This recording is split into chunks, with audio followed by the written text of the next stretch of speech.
Bonjour mes chers, comment allez-vous? Ça va bien, je l'espère. Mes chers, cette séance, elle est spécifique, elle est exceptionnelle. C'est une réponse à ceux et à celles qui m'ont demandé comment écrire ou bien comment préparer une fiche didactique pédagogique. Et quelles sont les étapes pour faire une leçon entière? Alors pour cette séance, j'ai choisi une leçon de grammaire intitulée La phrase simple et phrase complexe, programme le nouveau Vivre le français CM1. Mais le niveau, peu importe, les étapes sont les mêmes. D'accord? Alors, vous allez prendre votre feuille ou bien une feuille. Soit cette fiche, elle doit être manuscrite, vous allez l'écrire avec vos mains, tout court, ou bien vous allez la taper. C'est à vous le choix. D'accord? Alors ici, dans l'entête, vous allez écrire le niveau que vous enseignez, votre nom, ou bien le nom de votre établissement. Là, c'est l'unité. Alors, je suis dans l'unité numéro 1, thème, trésor de la civilisation marocaine. Là, c'est la fiche numéro 1. Je suis dans l'unité numéro 1, ma première leçon de grammaire, donc c'est la fiche numéro 1 de la grammaire. Si j'ai deux leçons de grammaire dans une unité, je vais dire la deuxième, la troisième, ça dépend. Donc, c'est ma première fiche de grammaire. C'est bon? Alors là, il y a les semaines pédagogiques. Normalement, après la rentrée scolaire, on a la première semaine qui sera la semaine d'évaluation diagnostique. Alors, ça dépend, chaque année combien on a de semaines, soit une, soit deux, soit trois, soit un mois, une année. On a déjà fait un mois de diagnostic et de remédiation. Alors, cette année, on ne sait pas encore. Alors, moi, j'ai proposé qu'il y aura une semaine. De la première semaine, la rentrée, alors l'accueil des élèves, on va leur faire des séances de diagnostic après la remédiation. Donc, c'est la deuxième semaine et la troisième semaine. Si on a travaillé le diagnostic avec la remédiation de 2 semaines, donc il sera la troisième et la quatrième. Donc, ici, c'est modifiable, c'est pas sacré, c'est à vous de modifier le numéro de la fiche et les numéros des semaines, d'accord?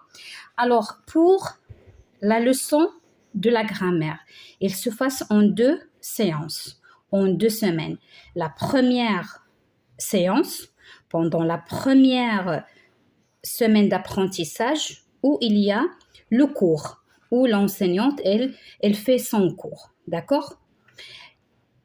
Elle se passe aussi dans la deuxième séance, la deuxième semaine, où il y a l'application des exercices. C'est l'élève qui travaille dans la deuxième semaine. D'accord?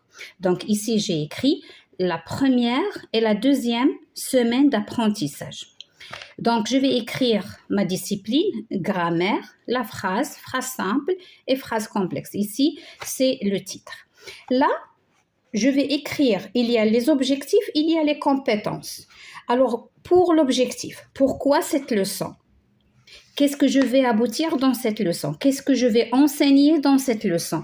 Quelles sont les nouveautés pour les élèves? Qu'est-ce que je dois, comme enseignante, comme enseignant, que je dois expliquer à mes élèves? Quels sont les objectifs de cette leçon? D'accord? Alors, par exemple, ici, les objectifs, distinguer phrases simples et phrases complexes, distinguer phrases et propositions, reconnaître des propositions indépendantes, coordonnées, juxtaposées. Alors, bien sûr, l'élève, elle est venue de CE2, c'est-à-dire elle sait déjà la phrase, c'est quoi, mais la leçon, la nouvelle leçon, il doit comprendre qu'est-ce que ça veut dire la phrase complexe et la faire différencier de la phrase simple. Encore, lorsqu'on parle de phrases complexes, on parle de propositions. Donc, c'est l'enseignant qui doit expliquer qu'est-ce que ça veut dire les propositions. Par la suite, lorsqu'on parle de propositions, donc, automatiquement, on doit parler de propositions indépendantes, coordonnées et juxtaposées. Ces objectifs, il vaut mieux la participation des élèves. Ils doivent participer dès le début jusqu'à la fin de la séance et essayer, c'est-à-dire que les élèves, la leçon, j'espère qu'elle soit sous forme de questions-réponses. Questions par l'enseignant et les réponses par les élèves. C'est-à-dire, ce sont les élèves qui vont construire la leçon. D'accord? Après, on a les compétences. À la fin du cours, l'enfant, ou bien l'élève, ou bien l'apprenant, il doit être capable sans difficulté. C'est-à-dire, même les élèves qui sont en difficulté, ils doivent reconnaître une phrase simple, ils doivent identifier et reconnaître un verbe conjugué dans la phrase, il n'y aura pas de problème. Reconnaître les signes de ponctuation. Ces notions, ils ont déjà vu ces notions en CE2. Mais maintenant, en CM1, il doit les approfondir, il n'y aura pas de problème là-dessus. Et on vient à l'étape la plus importante, c'est vers l'écrit, vers l'oral, vers la participation, c'est enrichir une phrase simple pour construire une phrase complexe. Là, la participation de l'élève, de l'apprenant à cet enrichissement, lorsqu'il sera capable d'enrichir des phrases simples pour construire des phrases complexes, c'est vers l'écrit, c'est-à-dire il y a l'évolution d'apprentissage chez l'apprenant, donc il doit être capable de rédiger un paragraphe et tout d'abord une phrase, par la suite paragraphe, par la suite un texte, d'accord? C'est vers la production de l'écrit, c'est une préparation. Alors pour la durée de la leçon, il va se passer en 2 séances. J'ai dit la première séance, la première semaine, la deuxième séance, la deuxième semaine. Et chaque séance, elle va varier, ça dépend de votre emploi du temps, entre 20 et 30 minutes. D'accord? Elle est variable. J'ai dit ça c'est modifiable. Ça dépend de chaque enseignant avec l'emploi qu'il a. D'accord? Par la suite, il vient le matériel. Avec quoi on va faire cette leçon? Bien sûr, on a le manuel avec les pages. Donc, on a la page 22 et la page 23 sur le manuel des élèves. Par la suite, on a le cahier d'activité où il y a les exercices d'application, cahier de classe. Exercice ici, exercice 4, photocopier, distribuer aux élèves. Ça, c'est un supplément. Pourquoi? Parce que l'exercice numéro 4 dans le manuel, si vous demandez aux élèves de le faire dans le cahier de classe, il va prendre du temps. Ici, il n'y a pas de place pour répondre. Donc, ils vont prendre du temps pour écrire sur leur cahier. Donc, il y a le choix. Ça, c'est modifiable aussi. Ça dépend de chaque professeur. Soit vous allez l'écrire, cet exercice, sur des feuilles et vous allez faire des photocopies, les distribuer aux élèves et ils vont la coller sur leur cahier de classe, comme ça c'est facile d'écrire, soit vous allez leur demander d'écrire automatiquement sur leur cahier. Donc c'est à vous de choisir, parce que n'oubliez pas que dans la classe les élèves ils n'ont pas le même niveau. Il y en a des élèves qui écrivent assez vite, il y en a ceux qui écrivent assez lentement, donc il faut voir tous les niveaux, d'accord? Il faut travailler avec une différenciation. Ça y est, c'est bon? Alors, après avoir noté tout ça au début de la fiche, maintenant, on va dresser un tableau. Ce tableau, où on va écrire les étapes de la leçon, les activités de l'enseignant, les activités de l'élève, et ici, modalité correction. Modalité, est-ce qu'on va faire un travail collectif ou bien individuel ou bien en groupe ou bien en binôme, et bien sûr, la correction des exercices. D'accord? Alors ici, processus enseignant-apprentissage, 3 colonnes. Ça, c'est la première séance. Donc, qu'est-ce qu'une phrase complexe? Donc, ça, c'est l'objectif, c'est la leçon. Tout d'abord, on va faire la première étape, c'est une évaluation diagnostique. Pourquoi évaluation diagnostique? C'est-à-dire, on va poser des questions sur les notions déjà vécues, déjà acquises dans le CE2. Bien sûr, un élève au CM1, il sait qu'est-ce que ça veut dire la phrase, il sait déjà la ponctuation. Mais nous, on doit leur poser des questions pour se rafraîchir la mémoire. Donc, c'est la mise en situation et construction de la notion, ou bien il y en a ceux qui l'appellent avant de commencer. Avant de passer au texte qui est sur le manuel, sous leurs yeux, c'est pas grave de leur poser des questions pour se rafraîchir la mémoire.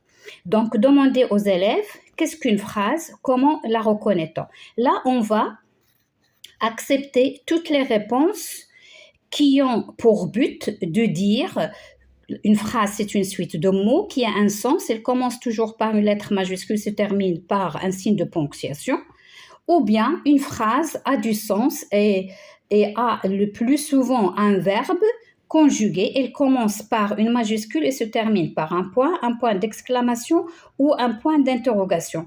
Il y en a ceux qui vont dire autre chose. Mais là, on doit encourager les élèves à parler, à s'exprimer.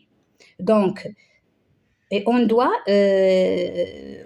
accepter toutes les réponses qui peuvent nous enseigner ou bien nous dire il y a le sens, il y a le signe de ponctuation finale et il y a une majuscule au début de la phrase. D'accord ? Il faut encourager tout le monde. Alors ça, c'est un travail qui va se faire collectivement, oralement bien sûr. Donc, après ceci, dire aux élèves ce qu'est une phrase simple. Et on va écrire au tableau. Qu'est-ce qu'on va écrire au tableau ? On va écrire des exemples. Ces exemples, ce sont des phrases.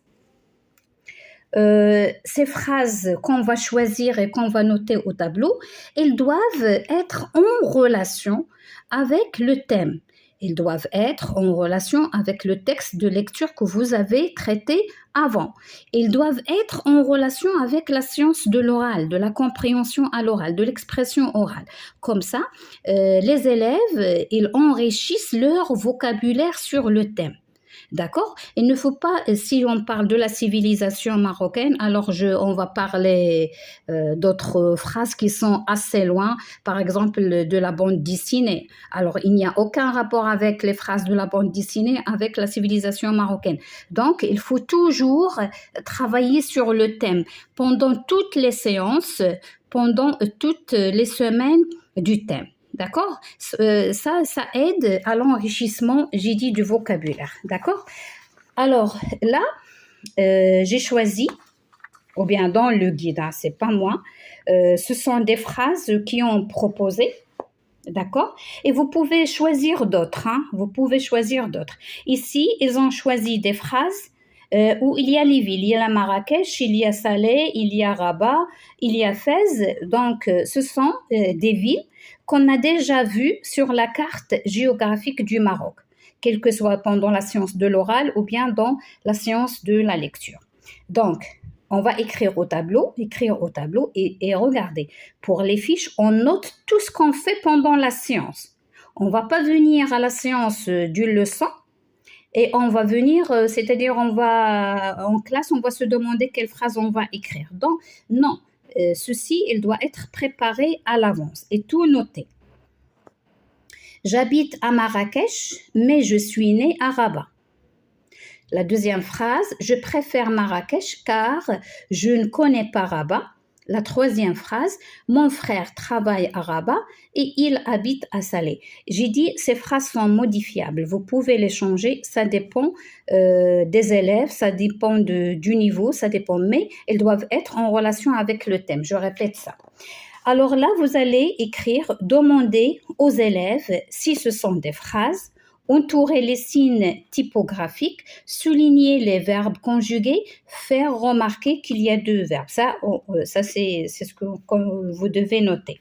Alors les élèves, lorsque vous allez écrire ces phrases au tableau, ça ce sont les activités des élèves. Soit vous allez demander aux élèves de passer au tableau et de souligner les verbes conjugués et d'entourer le signe qui termine la phrase. D'accord ? Alors, j'habite à Marrakech, mais je suis née à Rabat. Je préfère Marrakech car je ne connais pas Rabat. Mon frère travaille à Rabat et il habite à Salé. C'est préférable de faire passer chaque élève pour chacune de ces phrases et par la suite demander à autre pour faire la remarque ou bien pour faire entourer le point final et par la suite demander combien on a de verbes pour chacune de ces phrases. La remarque, il y en a 2 verbes dans chaque phrase.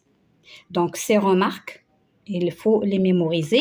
Donc, phrase simple, il contient un seul verbe. Là, on est venu à une autre catégorie de phrases où il y a 2 verbes conjugués. D'accord? Alors maintenant, on va passer à la deuxième étape de la première séance, c'est lire ou observer. Alors là, vous allez demander aux élèves, c'est lire le texte, vous allez demander aux élèves d'ouvrir leur manuel à la page 22.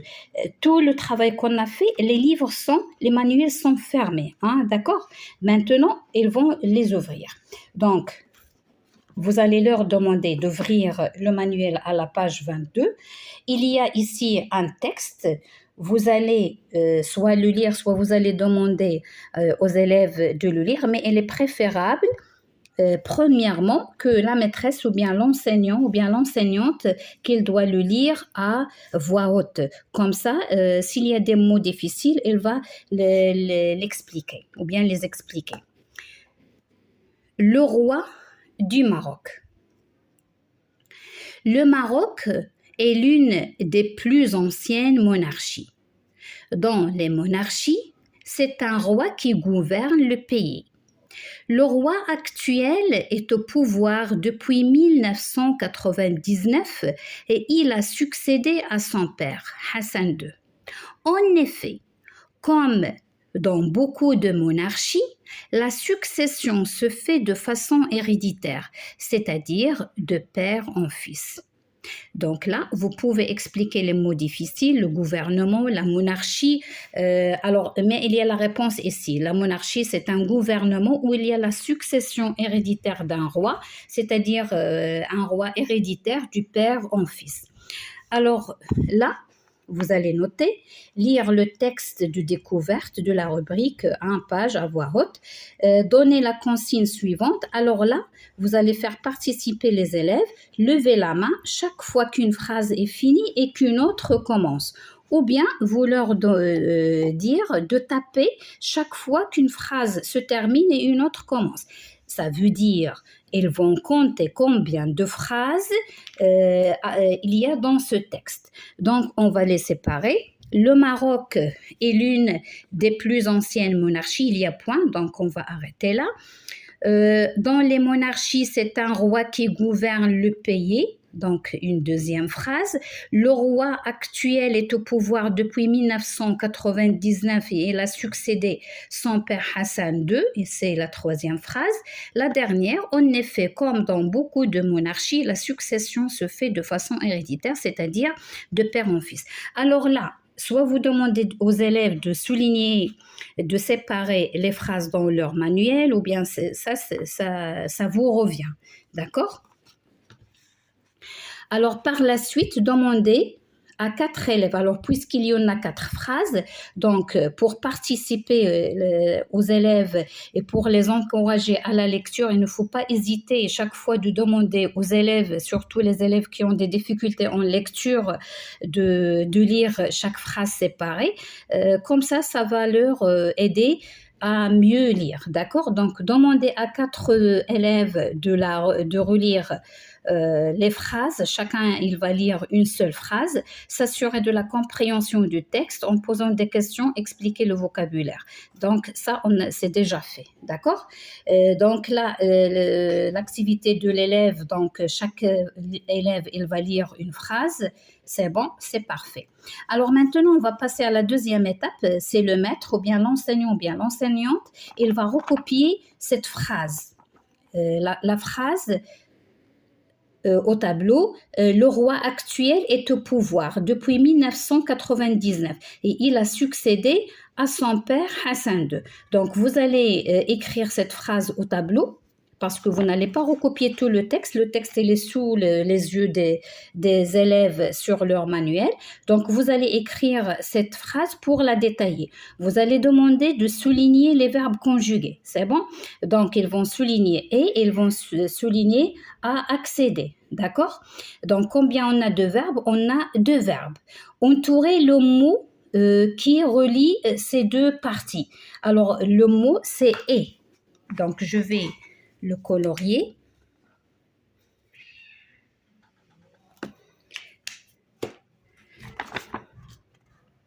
Donc, entourer le mot « et », demander à quoi il sert, écrire au tableau les réponses des élèves. Alors là, à quoi sert ce « et », c'est de compléter la phrase. Au début, on a le roi actuel est au pouvoir depuis 1999, ça c'est une réalité. Mais il y a une autre réalité, il a succédé son père Hassan II. Donc ça c'est pour dire la suite de la phrase, d'accord? Maintenant, qu'est-ce qu'on a compris? Ou bien qu'est-ce que les élèves ont compris? Ils ont appris la phrase, il y a 2 verbes, là aussi, et il y a un mot de liaison. Et si on revient aux autres, on va même entourer les mots de liaison qu'on a fait. Donc la première, on a mais, la deuxième, on a car, la troisième, il y a et. Donc, dans ce cas-là, si ces phrases sont déjà au tableau, vous allez entourer les mots de liaison qui relient les propositions. D'accord? Alors maintenant, apprendre à s'approprier. Donc là, on va aboutir, on va créer, vous allez laisser les élèves qui vont dire le but de cette leçon, qu'est-ce qu'ils ont appris, de rédiger, de dire la règle qu'ils ont appris d'après ce travail, d'accord? Donc, laissez les élèves définir. Alors, je vais vous lire. C'est la partie apprendre à s'approprier. Demander aux apprenants de donner les règles qui définissent la phrase complexe à partir de ce qu'ils ont découvert. Donc, elles vont dire il contient au moins 2 verbes conjugués. Il y a des mots de liaison qui relient les 2 parties de la phrase, d'accord? Alors, les écrire au tableau et comparer ensuite avec l'encadré. L'encadré, c'est-à-dire je retiens ou bien j'apprends.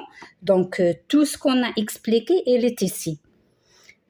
D'accord? Ce n'est pas la peine de vous le lire, il est sur le manuel, d'accord? Et là, à partir de ces notions, vous allez encourager les élèves à apprendre et de leur expliquer qu'est-ce que ça veut dire une proposition. Donc, une proposition est un groupe de mots construits autour d'un verbe le plus souvent conjugué. C'est ça le mot-clé de la leçon. Phrase complexe, proposition, les mots de liaison. Donc, c'est ça les mots-clés de la leçon. Alors, énoncer à l'oral des phrases simples que les élèves doivent compléter. Alors là, c'est un encouragement. Oralement, vous allez le faire. Vous allez encourager les élèves à participer, à enrichir des phrases. Par exemple, ici, vous allez leur dire « j'ai mangé des fruits ». Parce que, et ce sont les élèves qui vont compléter. Il y en a ceux qui vont dire « parce que j'ai faim ». Il y en a d'autres, ils vont dire parce que mon grand-père a bien les cueillir, etc. Vient de les cueillir de son potager, etc. Tu aimes les chats, mais tu es allergique. Donc, ce sont les élèves qui vont proposer la suite de ces propositions. D'accord?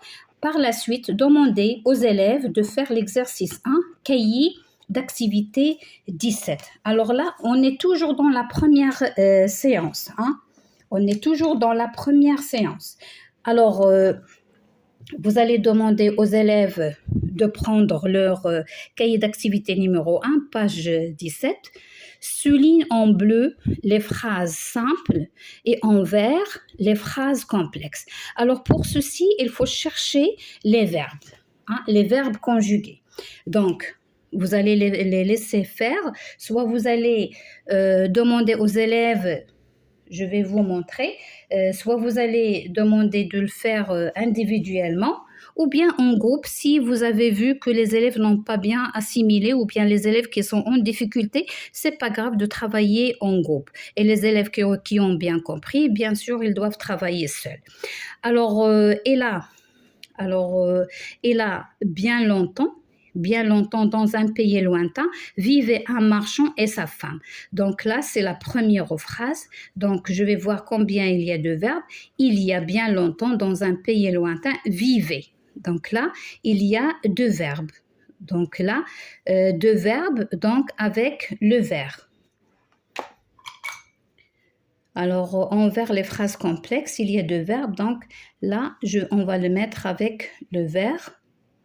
La deuxième phrase, il avait une fille belle comme le jour qui s'appelait Wassilia. Alors, avait c'est un verbe conjugué, s'appeler c'est un verbe conjugué. Deux verbes conjugués, donc c'est une phrase qui est complexe, donc on va la souligner avec le verbe. Moi, je fais uniquement des pointillés, vous allez souligner.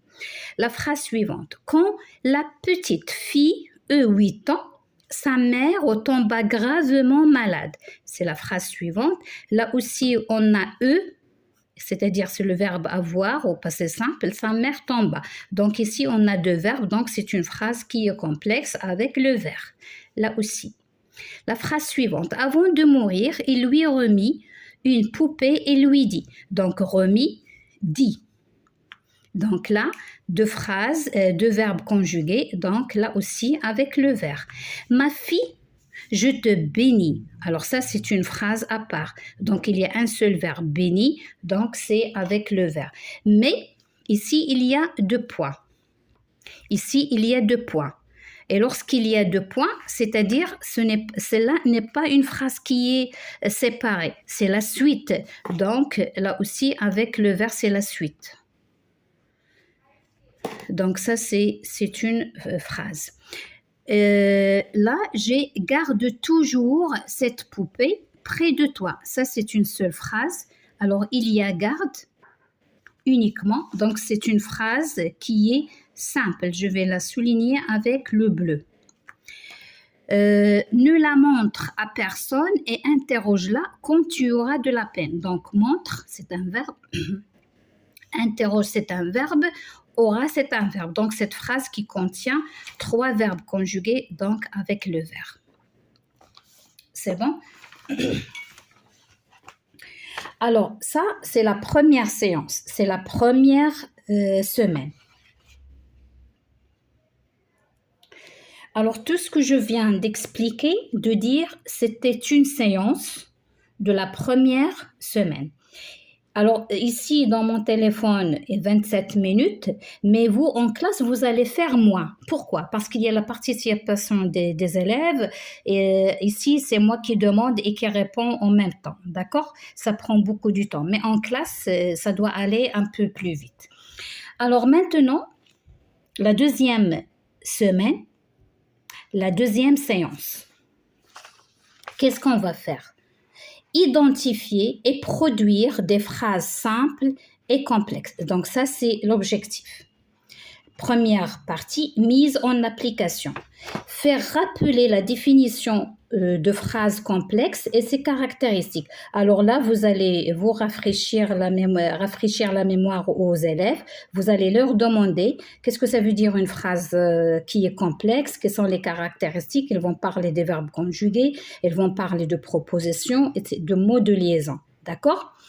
Et par la suite, faire réaliser collectivement l'exercice 3, page 23. Alors, l'exercice 3, page 23, c'est celui-là. La question, j'applique. Combien y a-t-il de phrases dans ces textes? Comment sont-elles construites? Alors, lorsqu'on dit comment sont construites, c'est-à-dire est-ce qu'elles sont simples ou bien complexes, d'accord? Dans leur jardin, ils cultivent de drôles de plantes qui attrapent les scarabées. Le soir, dès que le soleil se couche, ils vont ramasser les bestioles. Le lendemain, ils les grignotent comme apéritif et ils s'en régalent. Alors là, on va séparer les phrases. Alors, dans leur jardin, ils cultivent de drôles plantes qui attrapent les scarabées. C'est une phrase là. Il y a cultive le premier verbe, attrape le deuxième verbe. Donc ça, c'est une phrase qui est complexe, la première. La deuxième, le soir, dès que le soleil se couche, voilà, se couche, ils vont ramasser les bestioles. Alors, vont, c'est le deuxième verbe. Donc là aussi, c'est une phrase qui est complexe. La troisième, le lendemain, ils les grignotent comme apéritif et ils s'en régalent. Donc, le lendemain, ils grignotent et ils s'en régalent. C'est le deuxième verbe. Donc, là aussi, c'est une phrase qui est complexe. La deuxième partie, l'après-midi, personne ne travaille. Tout le monde fait la sieste. Alors là, on a travail et on a fait la sieste. Là aussi, c'est une phrase qui est complexe. Les enfants ne vont pas à l'école. Donc, il y a le point. Les enfants ne vont pas à l'école. Donc, ici, il y a un seul verbe. Donc, là, c'est une phrase qui est simple. Ils apprennent tout en se branchant directement à un poste scolaire à la maison et en quelques minutes, ils enregistrent et mémorisent toutes les leçons du jour. Là, on arrête, il y a le point. Donc, apprennent, un premier verbe. Enregistre, c'est le deuxième verbe. Mémorise, c'est le troisième verbe. Donc là, c'est une phrase qui est complexe. Et la dernière, c'est génial. Il y a un seul verbe. C'est une phrase qui est simple.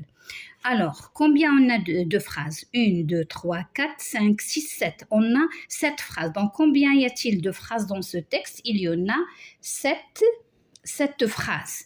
Alors, comment ils sont? Alors, on a 1, 2, 3, 4, 5 phrases qui sont complexes et 2 qui sont simples. C'est bon? Alors, ça, c'est ici. Donc, là où on met, c'est un travail que vous allez demander de le faire soit en groupe et vous allez écrire la correction ici. D'accord? Par la suite, ça vient entraînement. Donc, entraînement, réaliser l'exercice. Vous allez demander de faire réaliser ou bien de réaliser l'exercice 2, toujours. L'exercice 2, alors l'exercice, alors où je me suis là, exercice 2 et réaliser l'exercice 3, il réalise les exercices. Donc là, qu'est-ce qu'on a? Voilà, l'exercice 2. C'est 4, je m'entraîne. Alors là, vous devez demander aux élèves de réaliser cet exercice soit sur leur cahier ou bien vous allez le faire en photocopie, vous allez les coller dans le cahier de classe, etc. Alors, pour faire cet exercice, transforme les 2 phrases simples qui se suivent en une phrase qui est complexe. Mon ami a gagné la course. Il s'est beaucoup entraîné. Donc là, on a 2 phrases. On va les oh là là, j'ai perdu les paroles. Alors, on va les associer pour construire une seule. La deuxième, je m'habille, je prends mon café. Là aussi. Troisième, il va pleuvoir, je dois prendre mon parapluie. La suivante, je chante, tout le monde se bouche les oreilles. Par la suite, les enfants rentrent à la maison, le travail des mamans commence. La dernière, je dois m'arrêter, mon ordinateur est bloqué. Donc, ces phrases, moi, je les ai notées ici, sur ce cahier. Alors là, à ce moment-là, on peut parler de juxtaposer, on peut parler de la coordination, on peut parler de la subordination. Juxtaposer, à ce moment-là, vous allez expliquer aux élèves que les propositions, lorsqu'ils sont reliés par ponctuation, on dit juxtaposer.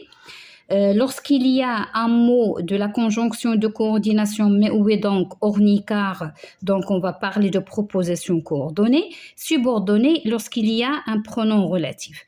Alors là, il y a plusieurs choix pour réaliser cet exercice. La première, où sont mes stylos?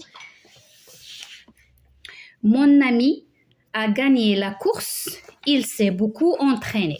Alors là, on va dire mon ami a gagné la course car ou bien parce qu'il s'est beaucoup entraîné. Alors il y a deux façons. Alors mon ami a gagné la course et je vais enlever la majuscule, je ne vais pas laisser la majuscule et je vais écrire car ou bien parce que.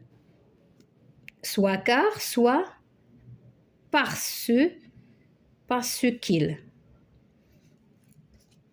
Car il s'est beaucoup entraîné. Ou bien,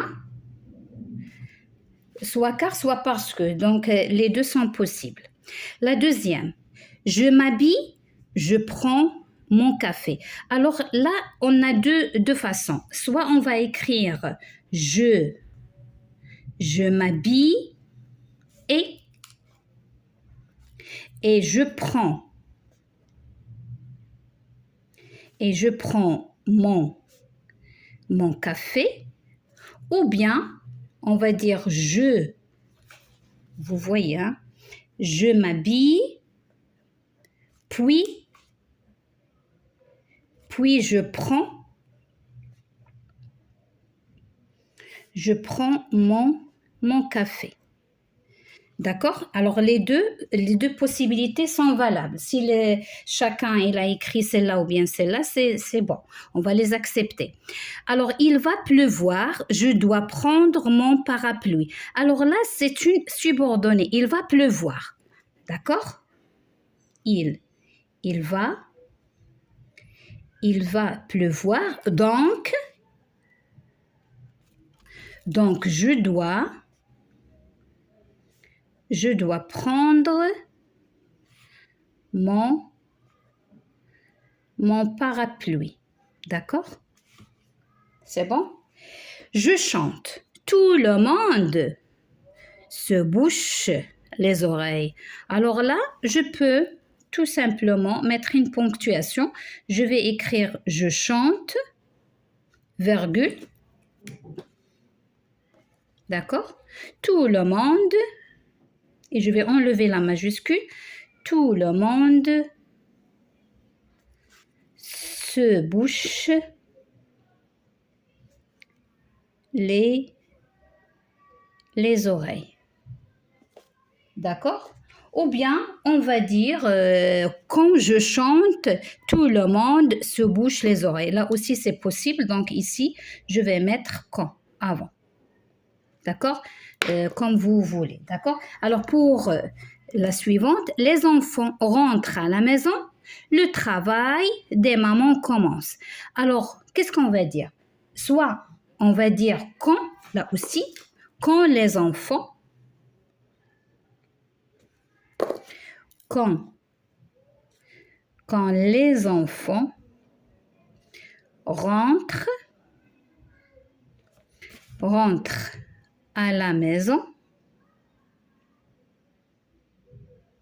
rentrent à la maison, virgule, le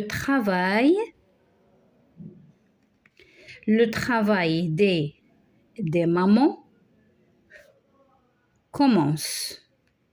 Ou bien, on va mettre dès que, hein, là aussi, dès que, alors dès que, ou bien sitôt que les enfants rentrent à la maison, le travail des mamans commence. Là, je vais mettre des pointillés pour dire c'est la même chose. La dernière, je dois m'arrêter, mon ordinateur est bloqué. Donc là, je vais mettre soit parce que, soit car. Je dois m'arrêter Alors, soit on va mettre car ou bien parce que c'est la même chose. Parce que mon ordinateur est bloqué. Alors là, lorsque vous arrivez à ce stade et les élèves ils ont bien compris, là, vous pouvez parler de la conjonction de coordination et de proposition subordonnée lorsqu'il y a et, lorsqu'il y a donc. Vous allez mettre mais où est donc ornicar. S'il y a, par exemple, ici, dès qu'on va parler de la subordonnée, des propositions subordonnées, et lorsqu'il y a ponctuation, comme ici, on va parler de propositions juxtaposées. Donc, on a fait les exercices. Là, il reste, ça dépend du temps. L'exercice 5, je lis, prépare la lecture de ce texte en tenant compte de la ponctuation des mots qui relient les propositions. Là, vous allez encourager les élèves à bien lire et relire. Donc, c'est un travail individuel, d'accord? Et par la suite, vous pouvez demander aux élèves de faire l'exercice 2 dans le cahier d'activité 17. Sépare avec un trait les propositions dans les phrases complexes, entoure les petits mots qui les relient. C'est le même principe, d'accord? Donc, ma mère était allée chez une amie et mon copain n'avait pas pu venir chez moi car son petit cousin était chez lui en visite. Là, c'est la première phrase. Alors, d'entrer les propositions, donc on va les séparer. Ma mère était allée chez une amie, voilà, donc ça c'est la première proposition. Et mon copain n'avait pas pu venir chez moi, voilà. La proposition suivante, car son petit cousin était chez lui en visite. Et qu'est-ce qu'on va faire? On tourne les petits mots. Donc ici, on a « et », là, on a « car ». D'accord? La phrase suivante, je n'avais pas voulu aller chez lui. Donc là, on n'a rien. On a ici un seul verbe. Donc c'est une phrase qui est simple. Donc on ne va rien faire. Je n'aime pas jouer avec des plus petits que moi. Alors je n'aime pas jouer. Là aussi, il y a un seul verbe. Donc là, ces deux phrases sont simples. On ne va rien faire. La phrase suivante, il n'y avait pas d'enfants de mon âge chez les voisins et je commençais à m'ennuyer. Alors là, on a le premier verbe avait, donc il n'avait pas d'enfants de mon âge chez les voisins, voilà, et je commençais à m'ennuyer. Alors là, on a deux propositions, il y a et entre les deux. La dernière, à la télévision, il n'y avait aucun programme intéressant. Donc, à la télévision, il n'y avait aucun programme intéressant et je ne trouvais pas mon Game Boy. Donc là, à la télévision, on va commencer, il n'y avait aucun programme intéressant. Ça, c'est la première proposition. La deuxième proposition, je ne trouvais pas mon Game Boy. Alors, qu'est-ce qu'il y a entre ces deux propositions? Il y a « et ». Que faire? Là, il n'y a rien. Ici, écris une courte suite à ce texte.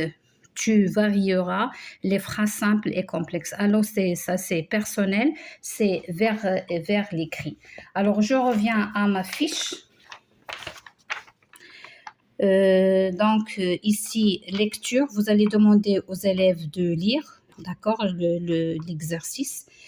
Par la suite, souligner les signes de ponctuation, ça c'est on l'a fait. Remarque la juxtaposition, la coordination, etc. Alors là, apporter de l'aide aux élèves qui ont en difficulté en leur demandant de repérer dans un premier temps les phrases, rappeler une virgule permet de faire une pause pendant la lecture. J'ai dit pour la production de l'écrit, fait réaliser l'exercice 5, page 23, ça on l'a fait, parce que ici aussi dans l'exercice 6, c'est une suite et il vous demande de faire la suite de cette petite histoire. D'accord? Alors, chaque élève produit la suite selon ses capacités en difficulté. D'accord? Ça, c'est pas exigeant. Vous devez aider les élèves qui sont en difficulté. D'accord? Aux apprenants de faire les exercices du cahier, faire réaliser. Donc, je viens de terminer ma séance. Et n'oubliez pas de mentionner est-ce que c'est un travail individuel ou bien collectif. J'espère que je vous ai expliqué comment faire ces fiches. Alors, je vous donne rendez-vous à une autre séance, Inch'Allah, qui sera plus courte que celle-ci. Celle-là, elle était trop détaillée. J'espère que je vous ai présenté une aide. Merci, à la prochaine.